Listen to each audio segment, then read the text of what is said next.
Alors, où est-ce que M. Zoumana était tout ce temps? Pourquoi M. Zoumana ne joue plus sur les scènes, ne joue plus dans les films? M. Zoumana, dites-nous pourquoi. Bon, monsieur, c'est que depuis un certain moment, je suis un peu souffrant. Ah bon? Voilà. Vous souffrez de quoi? Je souffre d'une maladie, oui, c'est ça. Donc, je ne vais pas dire la maladie, mais pas grave. J'étais malade, j'étais un peu souffrant et c'est tout.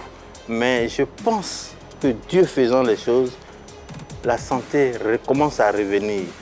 Et on va vous présenter les meilleurs. Les meilleurs. Ah ouais. Je dis, mais si Dieu le veut, hein, Dieu le voudra. Voilà. Depuis quelque temps, vous avez une nouvelle ambition auprès du Seigneur. Ah oui. Quand et de quelle façon vous faites la rencontre du Seigneur?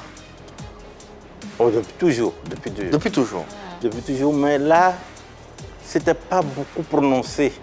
Ok. Ouais, c'était pas beaucoup prononcé. Moi, ma famille, je suis d'une famille chrétienne. Donc, je faisais tout ce que je pouvais faire, mais je ne le faisais pas au grand jour. D'accord. Voilà, c'est ça.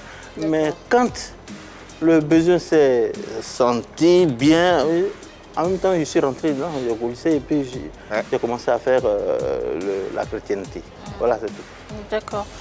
Vous affirmiez dans un média que, je cite, hein, « Je préfère être aux côtés de Dieu et être jugé par les hommes qu'être aux côtés des hommes et être jugé par Dieu. » Est-ce que vous vous sentiez jugé avant votre nouvelle vie au service de Dieu?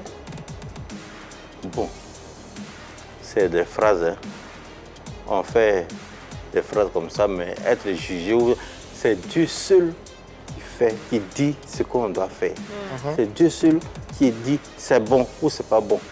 Donc nous sommes à la merci de Dieu. Ouais. Sauf que Dieu, il est bon. Donc il nous donne toujours de bonnes choses.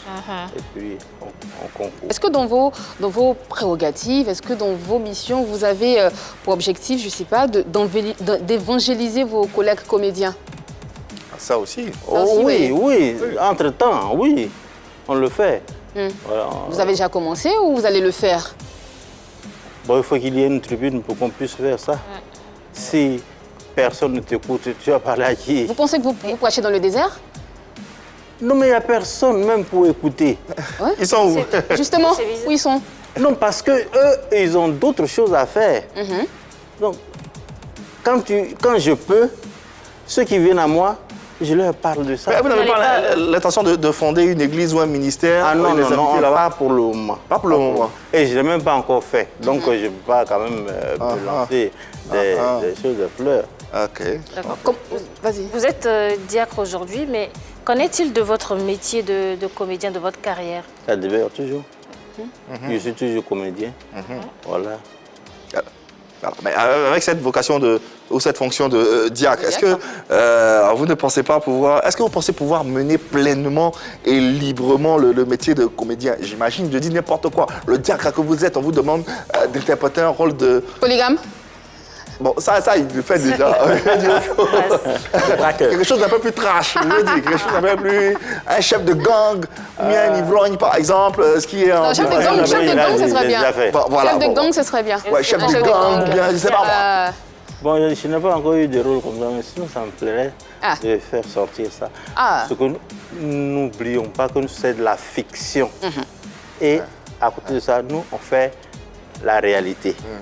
La fiction qu'on présente, les choses qui se présentent sur d'autres cieux.